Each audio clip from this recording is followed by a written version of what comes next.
In this video, I will show you how to reset Messenger pin code. So basically, Messenger pin code is connected with your, let's just say, phone lock. So you can reset your phone lock and automatically it is going to be resetting your Messenger pin code as well. So you can see I have Messenger over here, and let me just open that for you guys.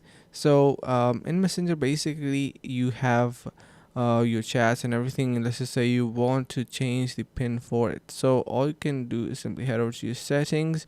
There is no as such option to change the pin directly.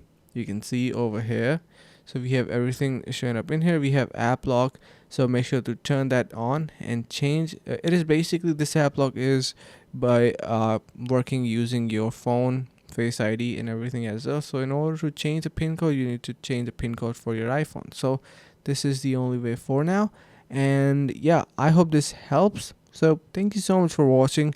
Make sure to subscribe to our channel. If you have any questions, do let us know. So see you in the next video.